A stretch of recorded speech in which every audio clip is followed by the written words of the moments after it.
Good afternoon and welcome. I'm Tracy Hoover, Associate Dean for Undergraduate Education in the College of Agricultural Sciences. As many of you know, but for those who may be joining us the first time, College Connections is designed to give you a unique perspective of the programs, people, priorities, and partnerships of the Pennsylvania State College of Agricultural Sciences. Thank you for joining us today, and thank you to Dean Roush for the invitation to serve as your moderator. We appreciate the opportunity to provide a view of the college through the lens of undergraduate education. Please note, we are recording this session and we'll be sharing it via email with all of those who are registered. If you know somebody who might be interested in what is covered today, please share the recording with them. We have a dedicated webpage which you can find by searching our college website, PSU College Connections, and there you will find links to all past sessions and registration information for future events. Without further delay, let's dive into today's topic. The success of our students is something that we all care about as alumni, as employers, as parents, and supporters. Today we'll focus on two ends of the student experience: the entrance into the College of Ag Sciences and helping students prepare to leave Ag Sciences for their next chapter.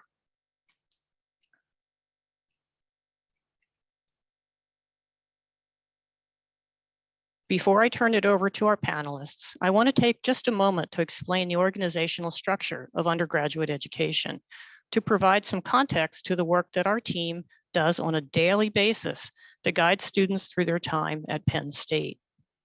One of the major roles that our office plays is that of representation. Our office serves as the college liaison with several university offices, especially those listed here. Our team sits on many committees, councils, and working groups in each of these areas, not only to represent the needs of our students, staff, and faculty, but also to collaborate and stay informed on changes that impact our students.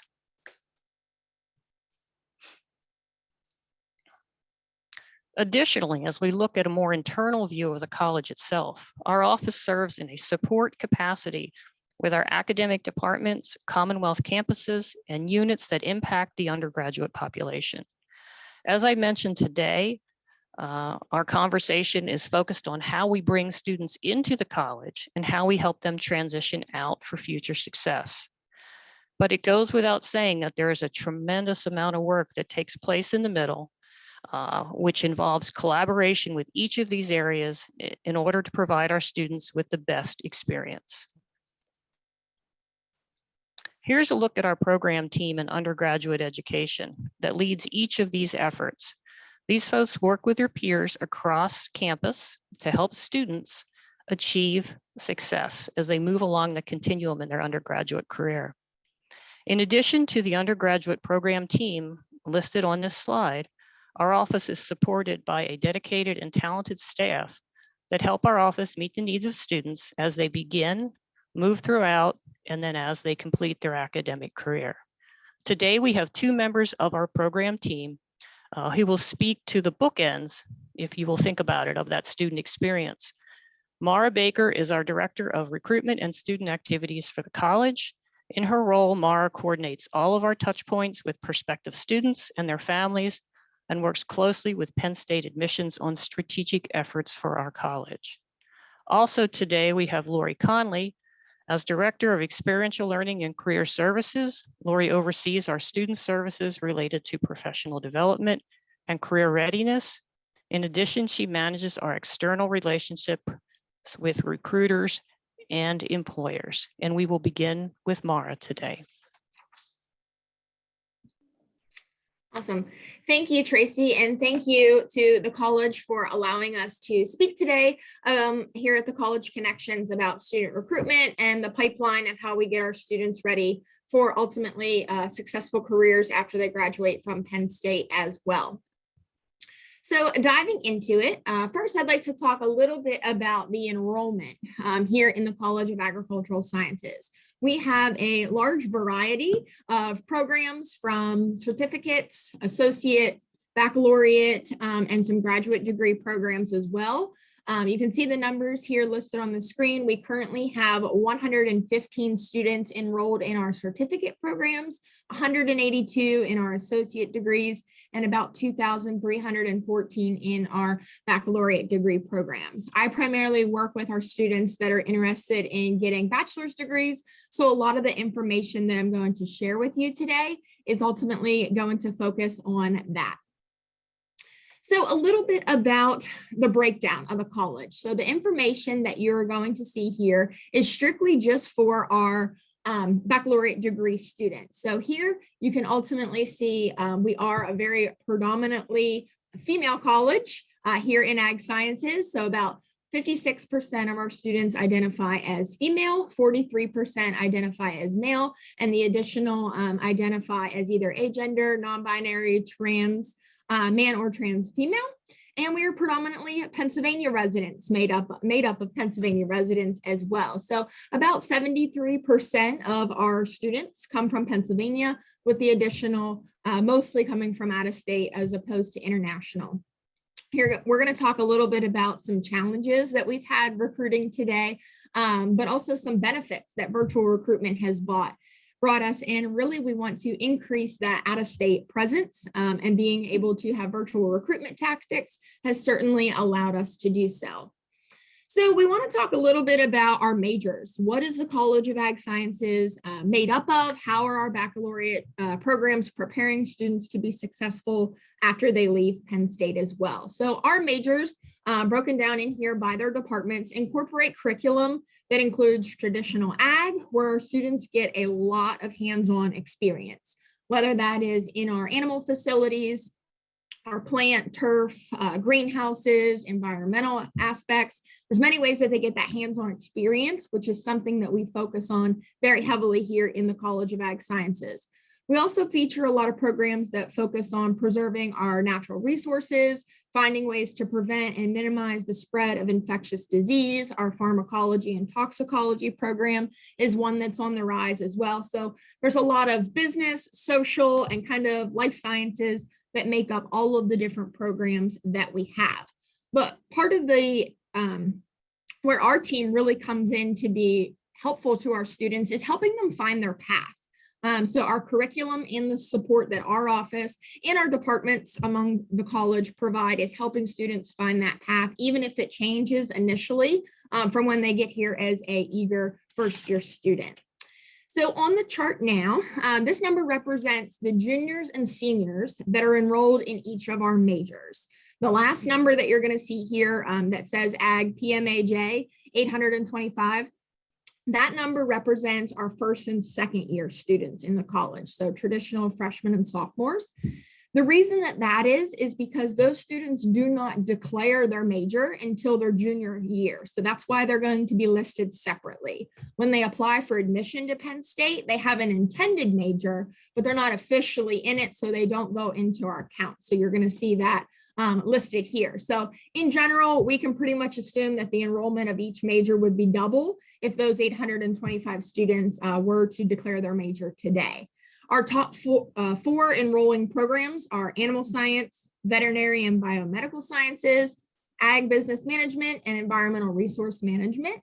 And over the past 3 years, we have really, specifically the last year, we've really seen a large increase in freshman enrollment in our pharmacology and toxicology program, which recently had a name change, and our immunology and infectious disease program. So those programs are on the rise. We're gaining enrollment every single day, which is something that we're really excited about. A little bit about minors. So some students will choose to pursue a minor while not required for most of our majors to expand their learning, to help differentiate them in the marketplace when they're applying for jobs, build their resume, give them a specialization to focus on as well. I think it's important to note the top 5 majors that our students are enrolled in. With the first, we have about 65 students in our equine science minor, bringing that in at number 1. Number 2, I think this is important to note, of the students enrolled in the College of Ag Sciences, we have about 50 or so that are registered in the watershed and water resources minor, which is offered through the College of Earth and Mineral Science, but a lot of our environmental resource management and wildlife and fish science students find that that minor pairs well with their major, so they've picked that up. Third is Ag Business Management. Fourth, Wildlife and Fisheries Science. And fifth is our International Agriculture minor. So one of the things that I think is so important to note is, as a college, we actively work on recruiting new students. And we'll talk about how we do that here in a little bit. But ultimately, Penn State's Office for Undergraduate Admissions manages the applications and the entire admissions process. So they are responsible for reviewing all of the applications, the high school transcripts, SAT or ACT scores that are submitted, and they make the final decision. So I think that's really important to know. And if you have questions about that, I'm certainly happy to explain that process. For the incoming class of 2023, for admission to University Park, the average GPA is about a 3.8 to a 4.2.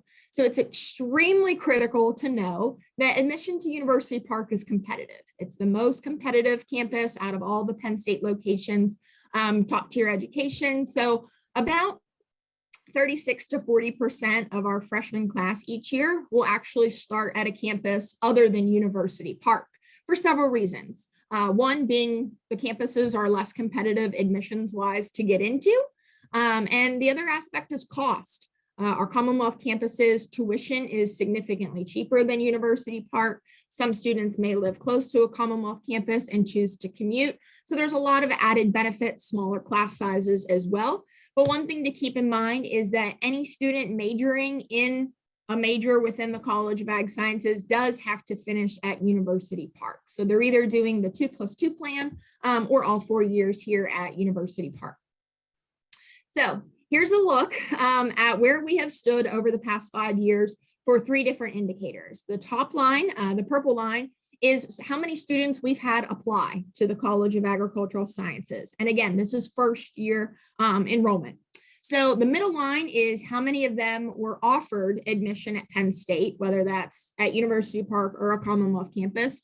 And then the bottom green line is how many students accepted their offer of admission to Penn State and enrolled with us and started classes here, whether that be in the summer or fall term. Penn State joined the Common App in 2019, and that really allowed us to broaden our horizon of individuals that we are able to connect with. And we did a lot more increased recruitment efforts. So we saw a large spike there in 2019. You can also see that COVID to 2020, we did have a little bit of a decrease in how many students committed to Penn State. There was a lot of unknown. Are we going to be completely online? What was funding going to look like? But we did pick up last year. We made the announcement that Penn State was coming back in person before students had to accept their offer of admission. So we did see an uptick, and we brought in our largest freshman class last year, which is super exciting. So what's been the biggest change in how we recruit? Virtual recruitment has certainly allowed us to expand our reach and connect with students from across the world, really. Working with time zones, working with different geographic regions, we've really been able to connect with a more diverse audience, which has really been beneficial. So it's something that we're certainly going to continue to do in our recruitment efforts, along with our traditional in-person recruitment, open houses, programming for accepted students, weekly visits, collaborating with 4-H and FFA, our School for Excellence, and so much more. So those are some things that we're doing now that we will continue to ultimately do in the future. Some trends, I think this is important to note, of some challenges that we're going to see over the next few years. So it's really important to know high school graduation. While out of state is going to go up, Pennsylvania high school graduation rate numbers is going to go down. And being that our primary audience comes from Pennsylvania, it's going to be really important for us to continue those recruitment efforts and bring in a more diverse audience geographically. And that's something that we're going to look at. Another aspect, another challenge that we've ultimately seen is we send out an offer decline survey through our admissions office. And about 71% of students that were offered admission to Penn State noted that the reason they chose not to come here was because of the cost. So making sure that we can connect with our audience and talk about the different opportunities by starting at our Commonwealth campus campuses, scholarships, that's what's ultimately going to help.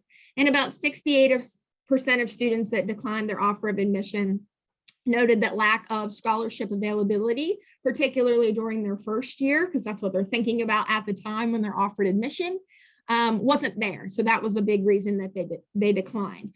All that to say, though, I do really want to note that we're very thankful for the support of our college and our donors and our alumni that allow us to be the second highest college here at University Park for providing scholarship funds to our students. So that's something that I have personally really worked with when connecting with students is you might not get a lot your first year, and that's okay, but work hard, prove yourself, persevere, and there's a lot more scholarships that our college and the university can provide to our upperclassmen students. So ultimately, how can you help? Anytime anybody has a conversation with a student, a parent, aunt, grandparent, you name it, who mentions agriculture, who mentions higher education, send them our way. The best place to start is our website. There's an option for students to request information where we'll send you a physical packet and you can start learning about our majors. Come and visit us for an open house. Come and visit us for a weekly visit so that we can talk about how agriculture and the 17 undergraduate programs that we offer may fit into your student or a student's lifestyle moving forward. So with that, I'd like to turn it over to my colleague, Lori Connelly, who is our Director of Experiential Learning and Career Services. And she's going to talk about the opportunities that we provide to students to ultimately prepare them for their time beyond the classroom here at Penn State. So without further ado. Thank you, Mara. I want to pause just briefly before we move into the next portion. I have seen some questions coming in, which we're really excited to answer. And I think Dr. Hoover will provide some instructions and details on the Q&A portion as we get closer to that. But we are monitoring the Q&A pod. So certainly if you have questions as we're speaking, please put them in there. And we look forward to getting to just as many of those as we can. So with that said, again, thank you for the opportunity to share a little bit with this audience today. And thank you to Mara. I appreciate all of the great work that Mara and my other colleagues do to really bring in exceptional students into our program. It makes my job certainly a lot more fun as we build upon these great successes. So to speak a bit about what exactly falls under experiential learning and career services, the role of our shop can really be broken down into two buckets. And the first is that we are part of student services. And so we support that development, the career readiness in our undergraduate students. The second part of what we kind of work with in experiential learning and career services is to provide the channels and the platforms so that our students have access to employers and to organizations that are seeking to hire talent from within the Penn State network. And that's what I'll share a bit about here today. As I mentioned, the primary role of what we do as student services is to provide those opportunities for students to develop skills related to career readiness. So how do we define that? What does it mean, right, to be career ready? I'll describe this just as I do to students in class, right? And that's starting with the end in mind. What are the competencies that you want to possess when you finally get the chance to walk across that stage and have that diploma in your hand? What are the competencies that matter to the employers and the organizations with whom you want to work?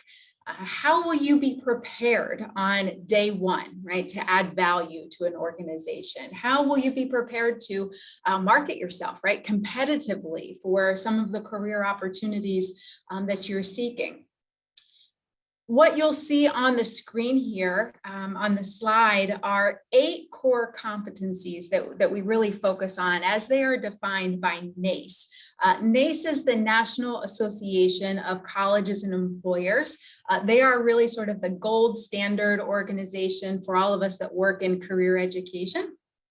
where they bring together universities and employers from across all sectors to continually have these conversations, right? And to really have their finger on the pulse of what matters out there in different sectors, right? And how are universities doing in terms of preparing students for these particular workspaces. These competencies are continually being looked at, they're continually being evaluated and changing, but for the most part, we see a lot of consistency year to year in what we're hearing from various organizations and industries about the types of skills and competencies that are important for our students to have when they leave Penn State. The 8 that are up here on the slide, they won't surprise anyone, I don't think. The big 3 that we talk about, right, year after year, we see that communication, both verbal, interpersonal, as well as written communication, right, has an increasing amount of importance to employers. The ability to think critically, right, to solve problems, the ability to work in a team, right, those are the 3 that we hear, through national, research projects, but also just in our conversations, right, daily that we have with employers and folks recruiting students. These are really important competencies. There are some others up on the screen that maybe aren't quite so obvious in their definition. And so career and self-development is one of those. From the student's perspective, what does that mean? It means, well, do I have awareness about my strengths and my weaknesses? Do I, have the ability to kind of chart a course for growth, to develop my network to help me to reach, particular goals in my career? Do I have a sense of where I fit within an organization, right? Especially as I transition from university student to a professional environment, really kind of having that savvy and that self-awareness. These 8, often I think sometimes we'll hear referred to as soft skills in a lot of circles. And in career services, we don't love that term, right? Because, there's something about that implies that they're not perhaps as important as other skill sets. So we place a lot of emphasis in talking with students about transferable skills. What are the skills that matter, no matter what line of work, right, that you plan to enter? And why is there so much emphasis on that? Consistently, and especially through the last 3 years, there's always been a lot of conversation about, right, what jobs are going to be needed in the next 10 years, right? Do we even know what those jobs are yet? Have they been defined? I know, often working with alumni groups, we always talk about, how many of us are in the exact role, right, that we thought we would be when we graduated, as an undergraduate. So I think we can agree that especially in agricultural sciences and the natural resources, right, this is a sector that's continually evolving. Innovation is at the forefront. And so it's logical to focus on equipping our students with foundational skills that can be applied in many different reasons, in many different areas.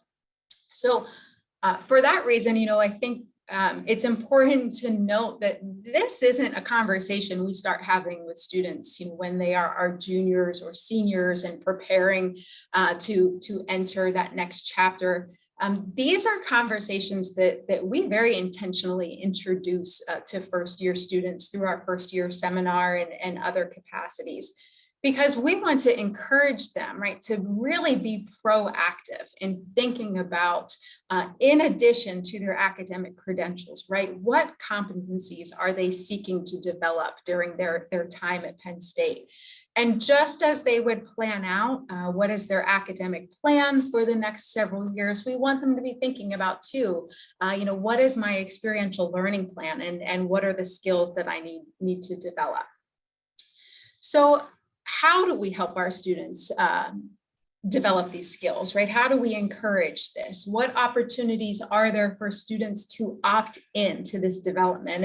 And I think it's important to mention that, right? That there are so many opportunities for the taking, but it certainly is, you know, on the responsibility of the student many times to go out and engage and make the choice, right? To seek a lot of these different things that are out there for them. I first want to kind of go back and maybe highlight something that Dr. Hoover mentioned at the beginning. You know, Mara spoke about bringing students into our college. I'm kind of focusing on how do we springboard student success, but there is a lot that happens in the middle to help develop these competencies as well. That's through quality classroom instruction, which is of course cornerstone. I think for those of you that watched the College Connections webinar last month, you got to see that firsthand, and that, you know, Dr. Elias shared some photos of his students getting those hands-on experiences right on the production floor. And while that classroom experience is key, we also know that this engagement that happens outside of the classroom is really critical to developing a lot of these skills. So here are some of the examples you know, of the opportunities that our students have to engage outside of the classroom. Professional development workshops, programs, coaching sessions, not just with our college, but through the entire Penn State network. And also, very importantly for our students, I think, is through opportunities through our external partners, like Ag Future of America, right, which is focused specifically on professional development of students in the agricultural sciences. Our student clubs and organizations, a very important piece of the culture for our students here in our college.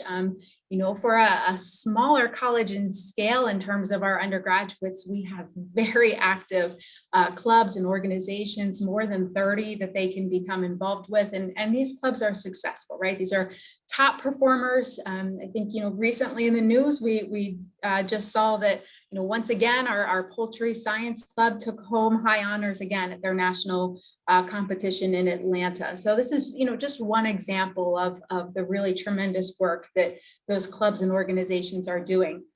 What's important is how they are providing these opportunities to build those competencies. So providing students with the chance to take on a leadership role, to work with an officer team, right? And to really put those skills into practice and grow. Study abroad, you know, the competency of kind of developing that global fluency, you know, and understanding of inclusivity is so important. And our Ag Sciences Global team does a great job of being instrumental in helping students participate in those types of experiences. Undergrad research, you know, again, particularly key as we see on average about 25% or upwards of our graduates going on to professional school or graduate school. Undergraduate research experiences are you know, extremely critical to that development.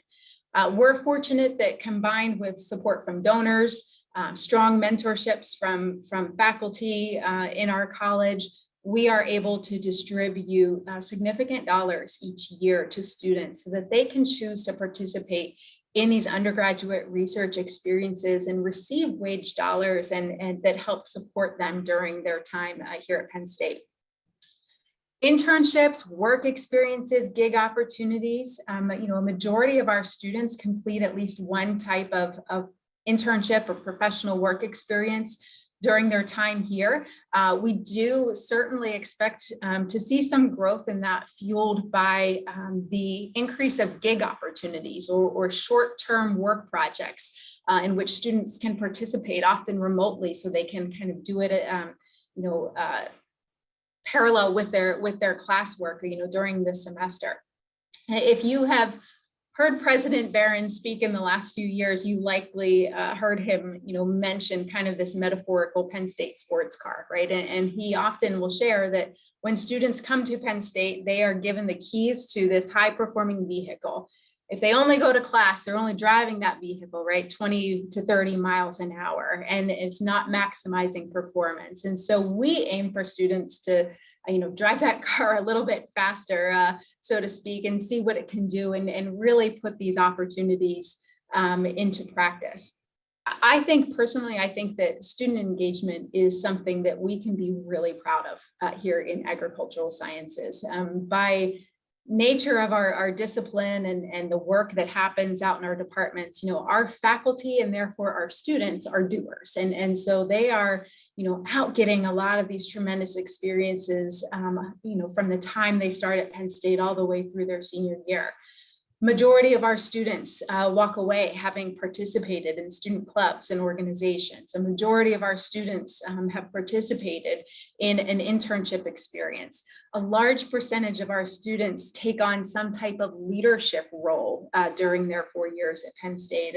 And this is all so important because it really truly ties back as well, to what Mara does, where our prospective students can see this opportunity, right? That they can really see that ag sciences can be a place, not just where they can earn a degree, right? But where they can really thrive in this environment. I mentioned that many of these experiences, some happen here at campus and through Penn State, but many happen outside of campus with our partners. And so I want to kind of transition to, that second bucket, which is, the role that we play to provide access to our students in terms of employment and internship and different types of development opportunities. How are we connecting students, not just to help them find and secure experiences post-graduation, but how are we helping them to connect to discover, right, a lot of career paths and opportunities that might be out there. So to focus first on sort of discovery, how are we helping students find all of these opportunities that they may not be aware of? We, of course, have a number of courses and programs that incorporate guest speakers into the classroom all the time. We've got some great courses that are designed, just around hearing from, different folks representing, different career paths and opportunities from within a particular field. These are so important because, myself, other faculty members, we can stand up in front of students and talk about, all of these opportunities and what it's like, in different spaces. But until somebody's standing in front of them that really has that, is out there doing it, right? Had that boots on the ground experience that maybe was sitting in their seat just a few years ago. Those are the conversations that really resonate so much with our students. Mentorship, we know, is key. The last few years, we've really enjoyed the partnership with the Ag Alumni Society through the Career Quick Connect program. That was sort of a program that was, born out of necessity through COVID, but received so much positive feedback that we're going to keep it going, where it allowed our students to connect with an alumni member for some kind of casual introductory conversation to explore, what's it like to work in your field? What advice would you give me as a student? All of those types of programs are critically important to helping our students discover the possibilities that are out there, but also, start to build their professional network. Looking a little bit more towards recruitment and saying, what opportunities are out there when they're trying to seek those internships or they're looking for employment after graduation. It's our duty to help provide that connectivity. So how do we do that? Of course, career fairs.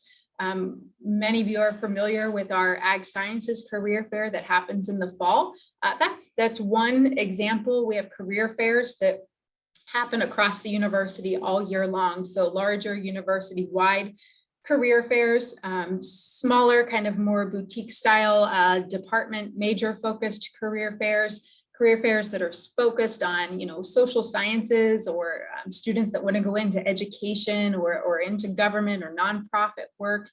Those opportunities exist across the Penn State network throughout the year. One of the things,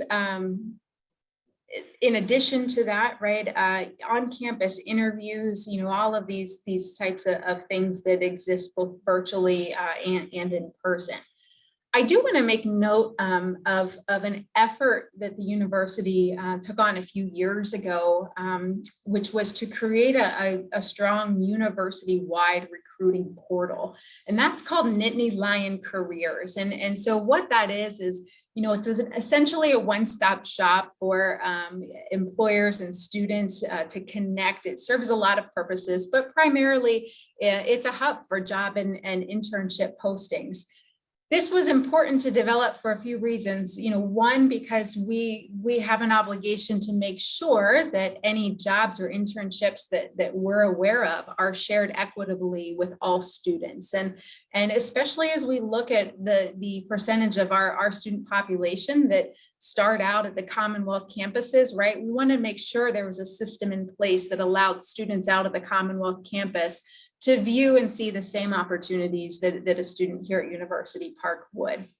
Also, it provides, some ease of access and recruitment for the employers. Many of our employers, while they're interested in hiring ag sciences students, they also want to talk to, students from engineering and from small business, and having a university-wide portal makes that easier to hire Penn State students. So while this is one online tool, we certainly encourage our students. There's lots of ways to go about seeking opportunities. This is a tool in the toolbox that is a strategic starting point for our students, as they know when they enter this system, they're going to find organizations that are specifically seeking to hire Penn State talent. I want to just close a little bit, maybe by taking a look at the last few years and the years ahead. I think if we're talking about recruitment of our students, I'd be remiss not to discuss the ways that connectivity changed over the last 2 years, and what does it look like moving forward. Like everywhere else, university career services experienced very significant shifts in the last 2 years and the way we do business. And to be frank, we're still kind of watching right now, right, to see how far back is that pendulum going to swing, and how are we going to best help our students and employer partners, kind of adapt moving forward. So what's changed? We won't solve these today. This is going to be brief, but I think it will help kind of illustrate the current landscape of university recruiting. And that first consideration is always kind of to start with the students. What matters to Gen Z, right? How do they learn? What have their life experiences been, particularly right over the last few years? How do they communicate, right? All of these things that we, I think, always want to kind of continually have an understanding of as we see generational differences, and making sure that we are being nimble and adjusting, to oftentimes how they learn and how they communicate. That sort of leads into, this presence of virtual recruiting. Much as Mara spoke about the advantages of virtual recruiting, bringing students into our college, virtual recruiting on the employer end or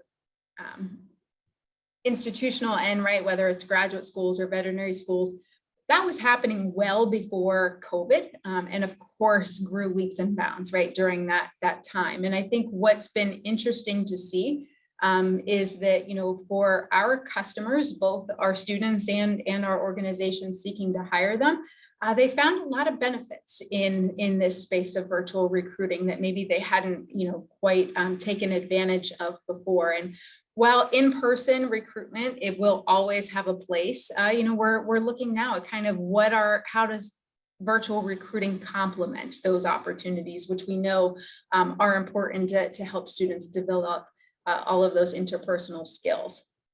Similarly, as we're looking at these shifts, how are we evaluating success, right? And so nationally, there's been a significant shift in the evaluation of employer engagement metrics. 10 years ago, we had kind of the only way to evaluate success was the number of heads that went through the door at a career fair, right? And now with these different tools, we have new data available that's going to allow us to make informed decisions and really focus on where are the meaningful conversations happening, where are where are folks going to be moving in the future, what conversations are leading to actual outcomes for our students. Finally, I think it's important to note sort of the opportunities that the last 2 years have given us to leverage partnerships, externally. This is again one of those silver linings, when everything moved to virtual, it led to a lot of collaboration with peer institutions, with our partner organizations such as agcareers.com, where we were able to offer students, presence and visibility at national recruiting events that were taking place virtually that had never been on the table for them before, right? So again, just kind of building on those layers of opportunity for them to explore opportunities that are out there and really connect and start to build that network.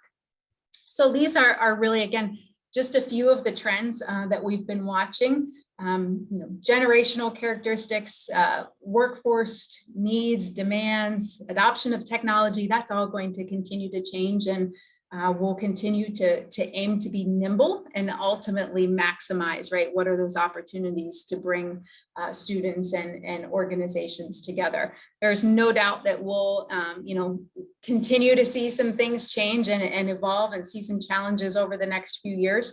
But certainly one thing that won't change is that we're always going to have a need for these talented students to help us address the challenges that are out there and help make a difference. So I just want to quickly end on a note to say thank you, as I know we have a lot of folks listening today that have volunteered their time and engaged with us in this capacity. So whether that's been as alumni mentors or employers offering internships, classroom speakers, program supporters, each play really an invaluable role in is what makes this college special and really has tremendous impact on our students. So I look forward to future and continued partnerships.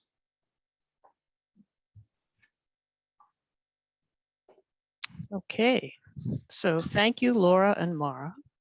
What I really would like to reiterate what Lori just mentioned is, and Mara too, a huge thank you to all our partners who help make this student success and journey so important.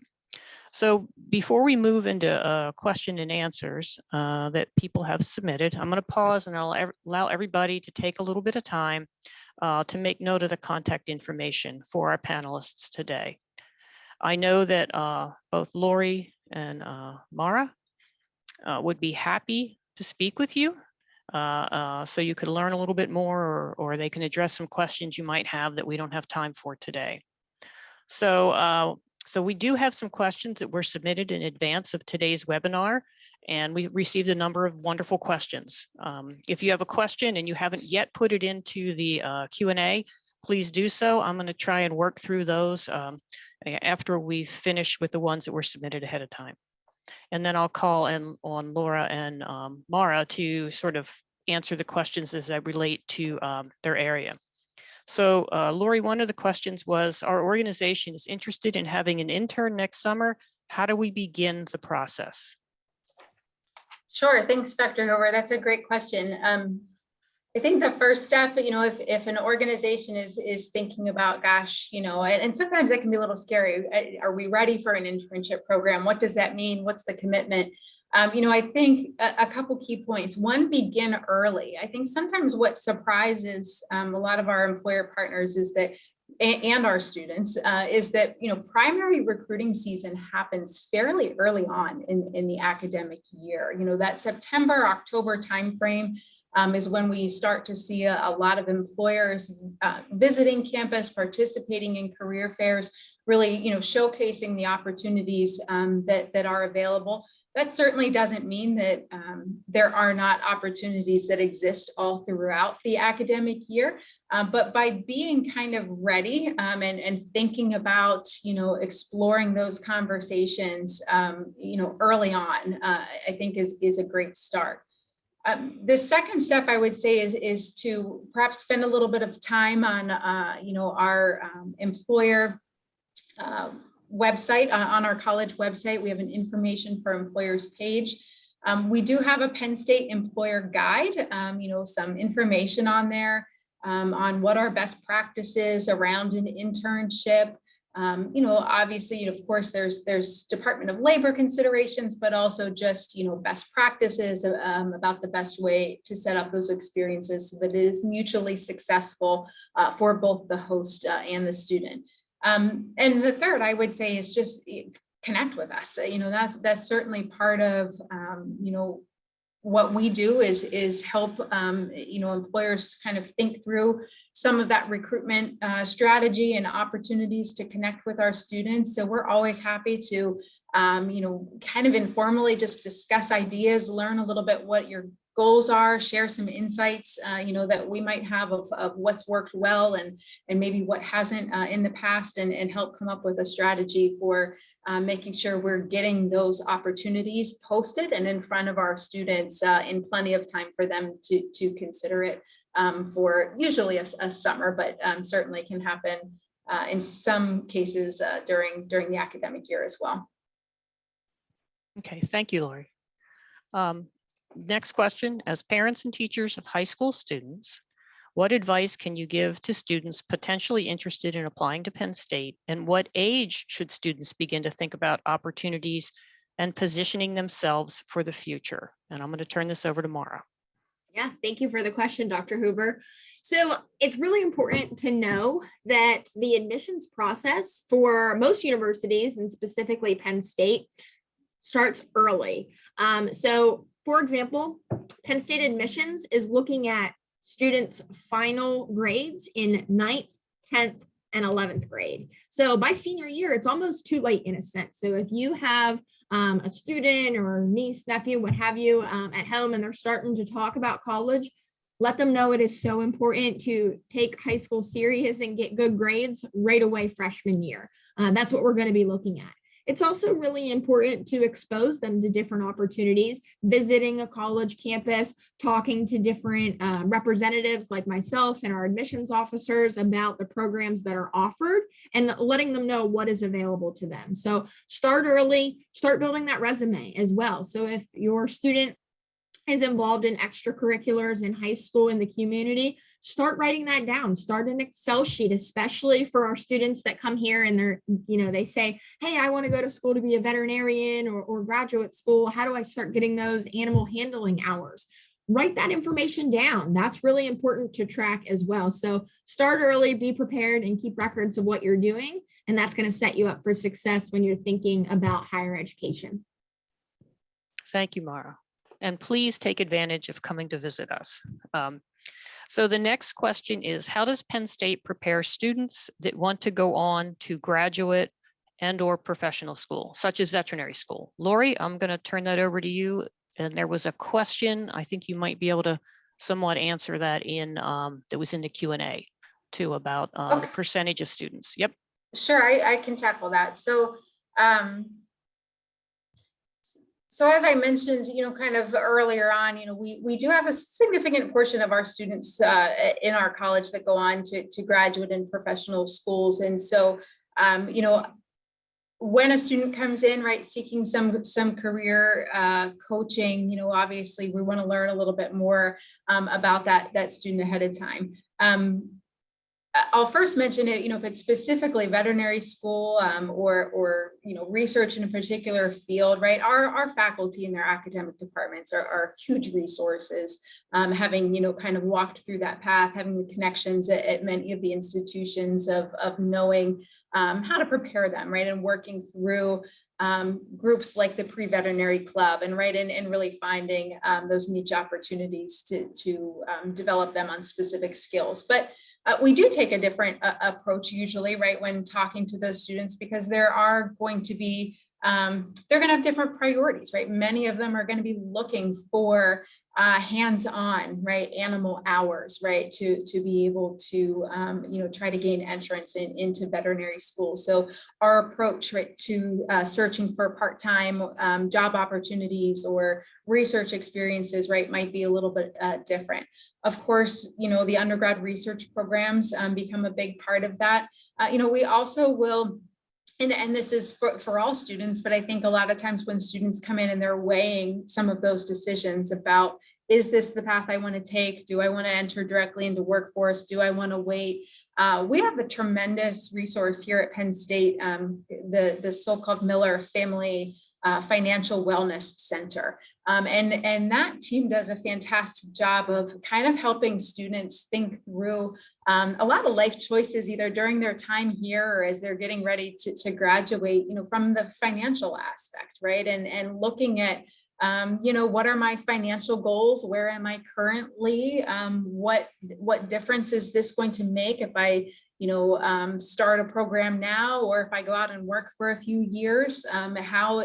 How will I be impacted by cost of living in, choosing this school over another school, right? There's all of these additional considerations that will work with a student to kind of walk through.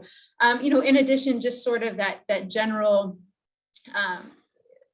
portfolio of career services, of course, writing the personal statement for the application is going to be a little bit different than applying for a private sector job. Preparing for a vet school interview, right, is going to be different than preparing for an interview elsewhere, depending on the type of interview styling that particular institution uses. So, really, every student's situation is unique and is different. And so I think we really take a team approach to, through faculty members, through advisors, through career services, really making sure we have, that student pointed in the direction of all of those various resources and considerations that they'll need to go ahead and make a lot of those decisions on our own. That's always kind of, sometimes students come in, what should I do, right? It's not our job to tell them what to do, but to empower them with the decision-making skills and the tools and the readiness to be able to put their best foot forward for whatever path they choose.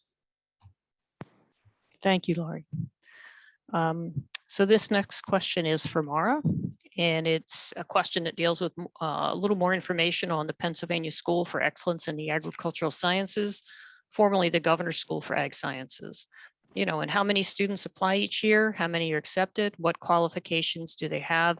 And is this a recruiting program for the college? Mara?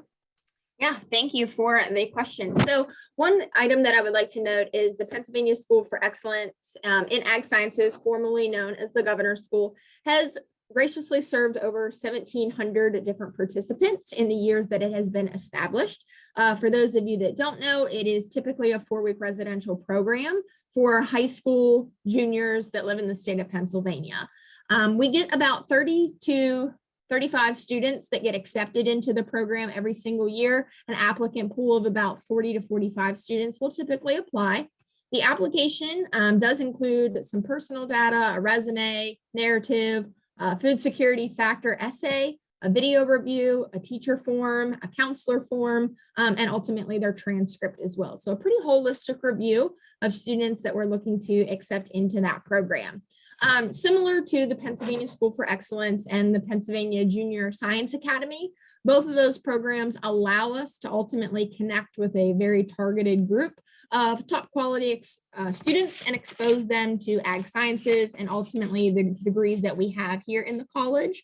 A lot of students that participate in programs like the School for Excellence and the PA Science Academy are top-notch students that earn admissions offers from several different other schools, and some earn scholarships from those other schools as well. So it is competitive in that aspect, So we tend to yield about and retain about 30 to 35% of students that participate in that program in actual ag sciences. Some of the students will still apply to Penn State and go on to engineering or the Smeal College of Business. So we do retain them in that way in a sense. But into our majors, it's typically about 30 to 35% yield and retained.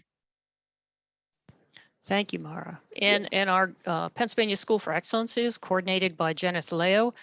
You would have seen her on the slide that we showed. So if you have any questions, please reach out and we'll be able to get you in touch with Jenith. Next question. Okay, Lori, this is your next question. How can state and federal agencies work together with colleges to recruit students?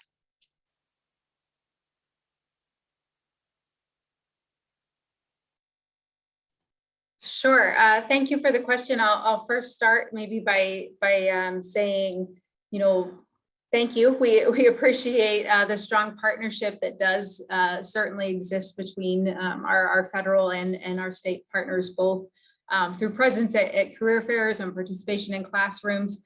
I think certainly internships, of course, are key. There really is a strong conversion, I think, of between internships and students going back to work in those organizations upon graduation. So starting that recruiting process early and really seeking candidates before they're needed full time, I think is really important. I think, one of the things that maybe just some feedback from our students, sometimes that can be a little challenging, or maybe there's an opportunity to partner more closely is really staying connected with our offices as those state and federal opportunities, do come up, right? Anytime we can get a heads up, right, to know that, hey, there's going to be a whole host of positions in this agency posted, they're only going to be up for a week, right? Allowing us to kind of, maybe do a little bit of a legwork to make sure students are prepared for, when that application period does open. That connectivity and that communication is just really helpful. And, certainly that would go two ways. I mean, of course, the federal and the state application processes are often sometimes a little bit different than other types of organizations. And so if students are struggling with the application process, or if there's feedback for our students that are filling out those applications on ways to better maximize that application process, certainly let us know. That's information that we can share through our offices and in the classrooms.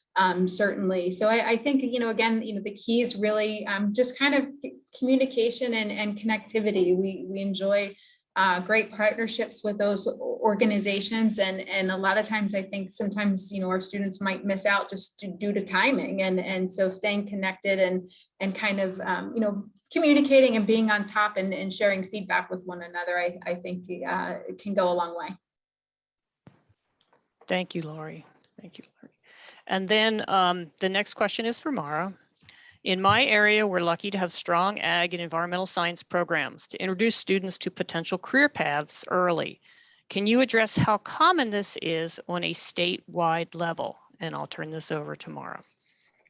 Yeah, so as we kind of run out of time for our event today, I'd also like to take the opportunity. Thank you all for logging in. And if you have any questions, please feel free to follow up with the information that is provided on the slide. We're happy to do so.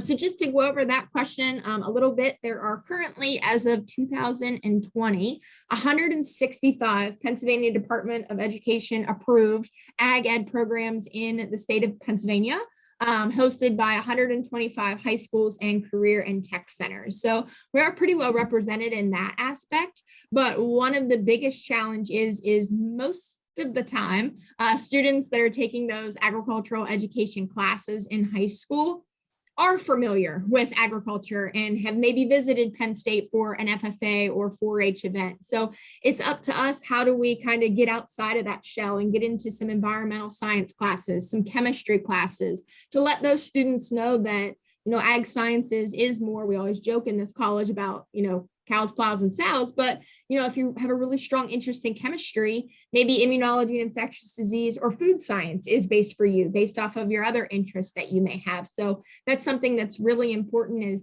how do we make sure as a college we're connecting with those students that aren't blessed to have ag ed programs in their high school, to still let them know that this is a college for them. Okay, thank you, Mara. Our next question is maybe Lori. I can turn it to Lori before we're running out of time. But Lori, just the opportunities to partner with Penn State on student projects in the real world and entrepreneurial projects. And we can get back to people who we haven't had a chance to answer questions, both in the chat and also in the questions that were presented while we're actually live. I think we're not going to have time to do that one, Lori. So I think what we'll do is we didn't get through all of our pre-sent questions. And so we'll get back to individuals with answers, and then also look at the chat and get that back to people at that time, because it is 1:59 and we have about a minute left. So I wish we had more time, but we need to wrap up. I really, really want to thank Lori and Mara and everybody who helped with this today, and for taking time for coming together. Dean Roush will return as your moderator for the April edition of the College Connections. He'll be joined by Professor of Agricultural and Biological Engineering, Tom Richard, and Assistant Professor of Forest Resource Management, Melissa Cray, for a session called Follow the Carbon, Re-envisioning the Bioeconomy. We hope to see you then, and take care. Goodbye now.